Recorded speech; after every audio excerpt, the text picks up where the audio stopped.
Hey folks, welcome back. We're back again for our monthly video for the newsletter. I hope you enjoyed the last one that we did. We certainly had fun doing it, right?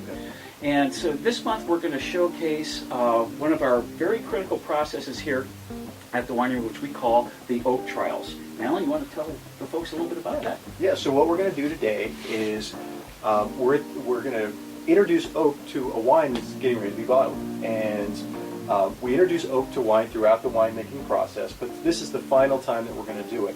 And we're going to do that by using, I think, about 4 different types of oak, different toast levels, bring in different characters from the oak. We're going to see how the wines marry with oak. So we kind of create the profile that we want to put in the bottle for the people. So that's today's little endeavor. All right, so off we go. Our winemaking here is a little bit different than what some people are used to, say in smaller limited production family wineries, boutique wineries, in that we don't have a regimented barrel program that combines both new and neutral oak, and in using oak with new barrels and combining it with wine that's been aged in neutral barrels, and that's how a lot of winemakers craft their wine. Part of that process, you know, is somewhat luck, because you're throwing the wine, you're putting the wine into that new oak barrel, and that barrel is going to do a lot to that wine, and you really have very little control over it as a winemaker. In our methodology of winemaking, and I just want to make this point since we're at this stage, is we do our fermentation in stainless steel, and then we age our wine in neutral barrels only. All right, and as Alan indicated earlier, we can start adding the oak right into the fermentation process. Sometimes we don't, depending on the varietal and that harvest. But at the same time, I think you mentioned to me once before, you do your first racking 3 months into the process. That's right. And that's when we start evaluating where the wine is really going in the aging process. Yeah, so it's an interesting note, the 3 month mark. So a lot of times what we'll do, that 3 month mark will yield, you know, a fair amount of sedimentation in the bottom barrel, as that wine is a fresh wine. You get a lot of settling, and we'll rack to get that off. But at that point in its life, I'll actually do its first trial, and I'll add in maybe about a half a gram of a particular style of oak chip to see where that's going to take that wine, to see if it's going to give us anything at that point, if it's going to help us reduce something we might not like. And that's an interesting point about oak. Not only does it enhance things that you want to enhance, but it also diminishes other things that you might not like. Right now we're at the point where we've created a bottling blend, and the one we're working on today is our 2009 Santa Clara Valley Estate Zinfandel. Now this is a blend of, we have 4 separate blocks of Zinfandel here. Oldest one being planted, I believe, in the early 40s, and then the most recent being planted in the 70s. So this is a blend of those 4 blocks in various proportions, and it also has a little bit of Carignan in here to give it a little bit more texture. So we've decided on the blend. That was a process in and of itself. That took a while to figure out exactly how we wanted the wine to show. And then from there, what we like to do is maybe add a little bit of spice to it. And that's why we do these wood trials, because it's from there that we can take the wine to the next level. We can add layers of vanilla, we can add layers of toast, spice, all sorts of different little points of interest that help either lift the fruits, move it into a slightly different direction, enrich it. And the neat thing about oak too is not only does it give you an aromatic component, but it also gives you a textural component. So when you hear things like tannin, well, there's a lot of tannin in wood, so when you introduce wood to wine, you're going to pick up a lot of those tannins out of the wood. It's going to make the wine feel richer in your mouth. It's going to give it more grip, make it a little bit more chewy. So part of what we're doing here is also not only assessing for aromatics, we're assessing for texture. And that's a huge thing. I mean, a wine can smell fabulous, but you can get it in your mouth and it can feel incredibly out of balance. And sometimes we find that too. We find a wine that we really like. It smells a certain way with the oak that we've added, but we find out that we can't actually do that because it's just not going to marry well. It's going to throw off the texture. And we have to be cognizant of the wine we're working with. Certain wines are more tolerant of that than others. A Zinfandel, for example, on its own, it's not a very tannic wine. It doesn't have a lot of natural tannin in it. Whereas, say, a Cabernet, for instance, much more tannic. So within that range, you have to be aware of what you're working with, and you have. Go ahead. Tannins. Just a quick question, since you're on that subject. Now that comes from the skin of the grape, correct? Right. So essentially, you're saying that the skin on a Zinfandel grape isn't going to be as thick as, say, a Cabernet grape.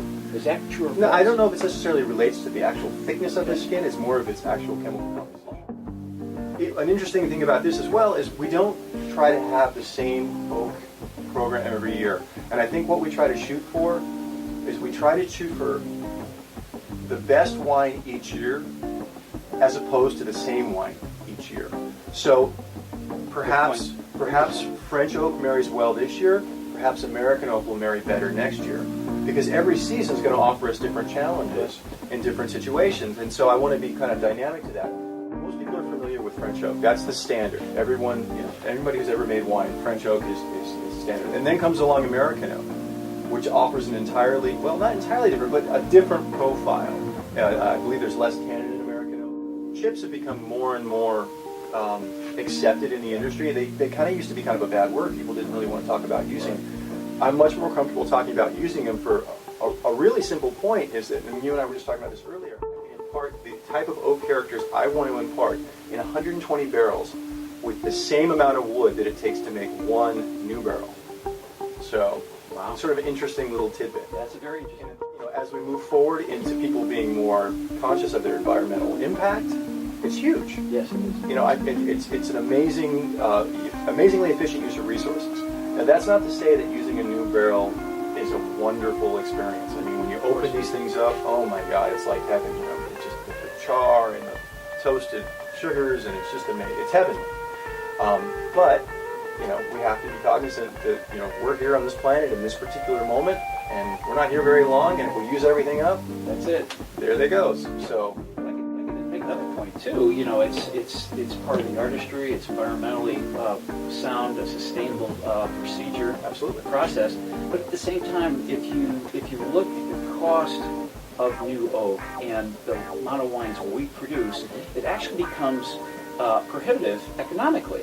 So this alternative, this methodology, actually helps us save a lot of money as well as control the winemaking process, where the wine wants to go at the same time. So it really benefits us in two very critical ways. So what we're going to do is we're going to use 14 different oaks today. We're going to use American, and we're going to use American in 2 toast ranges. We're going to use it in medium toast and medium plus. We're also going to use French, but we're going to use that in 4 ranges. We've got medium toast, medium plus, and then we also have untoasted. We're also going to use the Hungarian oak in 4 different toast levels. Medium plus, and a heavy toast, which is probably equivalent to a plus in the French. And then we're going to use something fun. These are some chips that we get from a place called Evoke. And these little guys are named High Spice, High Mocha, High Vanilla, and Vanilla Pure. And so what's neat about toasting is these guys have gotten really good at this. And they figured out that if you heat wood to a certain temperature for a certain amount of time, you can bring out different aromatics. So they figured out how you have to toast a barrel to really accentuate the spice character of the wood. How you have to toast the wood to accentuate a mocha character of the wood, a vanilla character of the wood. So it's kind of a fun little tool because it's very targeted.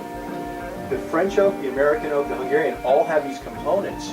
Go ahead, Dave, you got a question. How do you keep track of all this? I mean, it's just the amount of years you've been doing it. It's there. You've got your process, or you've experimented over the years with different things. It's just, you start getting into this stuff and you can see what it can do for your wine. It gets you excited and you just want to. Having said that, should we get on with the process? Let's dive in. Here's what we're going to do. We talked about our oak chips. We've got our oak chips here. We've got our scale. We've got our bottle all set and ready to go. And now, the thing about whenever you're making any kind of a wine addition, make sure your bottles are marked. Because all this stuff looks exactly the same in the bottle, and so I've learned that the hard way. So I'm going to take my nice little analog scale here. I'm going to measure out my oak. Now what I'm doing is I'm making a tea, and I'm making a really strong tea. And the reason I'm making a strong tea is I would never bottle the wine at the strength of the tea that I'm making because it's just too strong. But what it does do is it really lets me know what the oak is going to bring into the equation. Right. Chances are I'll cut this by 3/4. Right. When it's all said and done. So I'm going to go ahead and measure it out here. And I'm just going to do a little on the scale. So we weighed out our oak here, and we've determined that this is how much we want, and we're just going to take it and we're just going to put it in our bottle. Ever so gently. Try to get it all in there. And there we go. So we got our oak measured out. And so the next thing we got to do is we got to introduce the oak to the wine. Right. So we're going to move on over here and do that. So we're back to our original. This is the technical part now. 1 gallon bottle of wine that we blended last week. We've got our Kool-Aid pitcher. I'm just going to pour some off, ever so gently. There we go. What we've seen today is really the front part of the process. The fun is, now I'll explain the importance of that date in a minute, when we come back to the wine, and then we taste it and see what it's like. This wine's going to be parked in my office for about the next 2 weeks to a month. We'll taste it, we'll line up all the oaks in a row.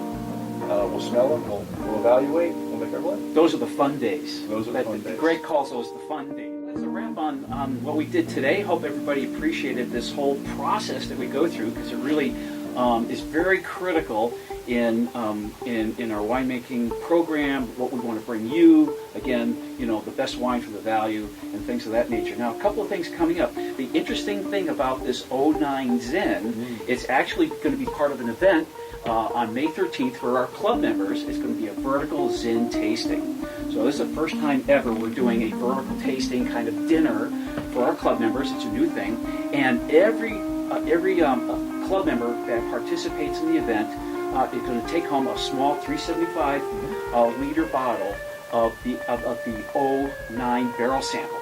All right, so you can have a special label on it and everything. Designed a special label, so it's a little memento. And seating is limited. There are only 60 seats available, and you can contact our tasting room if you're a club member interested in taking part in that. Again, that's May 13th from 6:30 to 9:30. All right, so that's coming up. And the next event is coming up in May. It's on May 21st. It's our quarterly Bottle Your Own. And we don't know what the blend's going to be just yet. I don't know what the blend's going to be. You're going to invent that. Right. He's going to figure out what the blend is, but that's an opportunity for you to come down to the winery, bottle your own wine. It's $5 a bottle if you bring your own bottle. It's an extra $1 if we sell you a bottle. But you get, it's a big party, everybody has a good time, and you get to go home with your own wine. That's it. All right. So that's pretty much it for today. And you have anything to add before we close? No, I think you pretty much hit everything on the head. All right. All right. Well, thanks for watching, and we'll see you next month.